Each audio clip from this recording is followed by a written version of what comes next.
Picture this, right? You need to get somewhere, so you open the Uber app on your phone. You choose your destination and you choose Uber Go. The driver accepts your ride, and guess what he's driving? Chances are it's a Suzuki S-presso. The S-presso has gained popularity by e-hailing drivers because of its reliability and affordability. I can't help but ask a question though. Is the S-presso destined for more than just high mileage? In my opinion, it makes for the perfect student car. However, often it gets overlooked by the likes of the Celerio, Ignis, and even the Swift. I'll be looking at some of the reasons why that is, as well as why I think the S-presso makes for the perfect student car. My name's Kel, and this is Auto Analysis. When you're looking at buying a car for a student, you're looking at reliability, affordability, tech features, and safety. The S-presso ticks all of those boxes. However, in my opinion, it shines when it comes to affordability. The S-presso is cheap to buy, cheap to maintain and fix, cheap to insure, and here's something you don't hear often, it's cheap to fill up. It's got a little tank that holds 27 litres of fuel. With petrol at 25 Rand and 15 cents, it'll cost you 680 Rand to fill the tank. Now, you might be asking yourself, how far is 680 Rand going to get me? The S-presso has a claimed fuel consumption of 5 litres per 100 kilometers. This will get you roughly 540 kilometers on a full tank. So not only is the S-presso economical, but it's also relatively cheap to buy.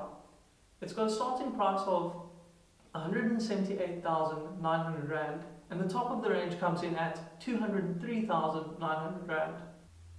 When it comes to servicing the S-presso, it'll cost you roughly 2,150 Rand for the 45,000 kilometer service. This will be the first service you do just after the service plan. The S-presso is also not targeted when it comes to theft or hijackings, which makes your insurance premiums a lot lower as well.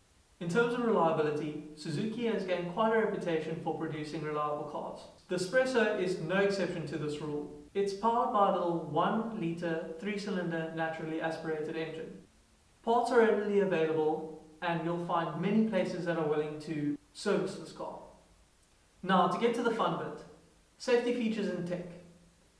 In my opinion, this is where the little S-presso shines. It has a surprising amount of standard features, such as the 2 airbags in the front, the rear sensors that help for parking, and heel hold control, as well as electronic braking system. Along with a new engine that was received in 2022, the K10C, the S-presso also received a stop-start system, which also helps with economy. Now for the interior.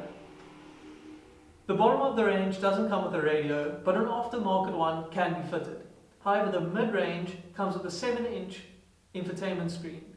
The top of the range comes with a 9-inch infotainment screen, as well as a reverse camera and Android Auto or Apple CarPlay. The S-presso is a great option for students. It comes in some funky colors like solid sizzle orange, solid fire red, and pearl starry blue. It also comes in a black and a silver, as well as a white.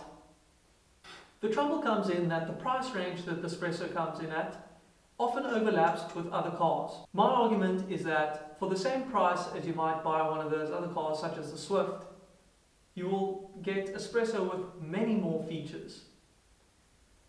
This will make for a much more exciting and fun experience.